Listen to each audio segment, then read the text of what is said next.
உலகில் உள்ள அனைத்து உயிரினங்களின் பசியை போக்கக்கூடிய அன்னபூரணி அந்த தேவிக்குரிய மந்திரத்தை சொல்லிவர பசி பஞ்சத்திலிருந்து நாம் விடுபட்டு விடுவோம். பசி வந்தால் பத்தும் பறந்து போகும் என்பார்கள். பசியின் வேதனை அதை அனுபவித்தவர்களுக்கு நன்கு தெரியும். ஒரு நாடு வளமானது என்றால் அங்கு அனைத்து வித பசி தீர்க்கக்கூடிய பொருட்கள் விளையக்கூடிய நாட்டை தான் கூறுவார்கள். பசி பஞ்சம் இல்லாத நாடு ஒழுக்கத்தில் சிறந்த நாடாக இருக்கும். ஏனெனில் அதனால் யாரும் தவறான வழிகளில் பொருள் பணத்தை சம்பாதிக்க நினைக்காத மனநிலை அங்கு இருக்கும். கொலை கொள்ளை அதிகரிக்க செய்யும் பசியை போக்கவல்ல வல்லமை அன்னபூரணி தேவிக்கு உண்டு. பிரம்மனின் தலையை கொய்ததால் சிவபெருமானுக்கு ஏற்பட்ட சாபத்தை தீர்த்த அற்புத தேவி அவள். இவர் உலகில் உள்ள அனைத்து உயிரினங்களுக்கும் படி அளக்கக்கூடியவராக இருக்கிறார்.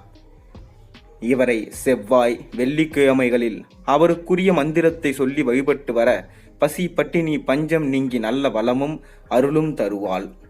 நாம் தினமும் உணவு சமைக்க தொடங்குவதற்கு முன்பு இந்த மந்திரத்தை சொல்லலாம். அதேபோல் செவ்வாய் வெள்ளிக்கிழமைகளில் வீட்டில் தீபம் ஏற்றி அனைத்து தெய்வங்களையும் வழிபட்ட பின்னர் இந்த மந்திரத்தை சொல்லி வர அனைத்து ஐஸ்வர்யங்களும் உங்களுக்கு உண்டாகும். இப்போது அன்னபூரணி காயத்ரி மந்திரத்தை நாம் பார்க்கலாம்.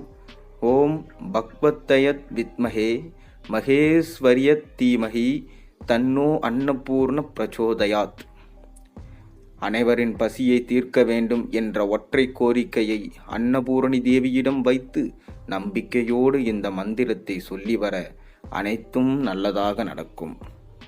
நீங்களும் தேவி அன்னபூரணி மந்திரத்தை ஜபியுங்கள். நிச்சயமாக உங்கள் பசி பட்டினி, உங்கள் விருப்பமானவர்களுடைய பசி பட்டினியும் போகும்.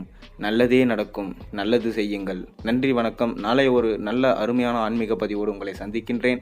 அதுவரை உங்களிடம் விடைபெறுகின்றேன். உங்களுக்கு இந்த பதிவு பிடிச்சிருந்தா உங்கள் நண்பர்களுக்கு பகிர்ந்துக்குங்க. சேனலுக்கு சப்ஸ்கிரைப் பண்ணுங்கள், லைக் பண்ணுங்கள், பெல் ஐகானை ப்ரெஸ் பண்ணுங்கள்.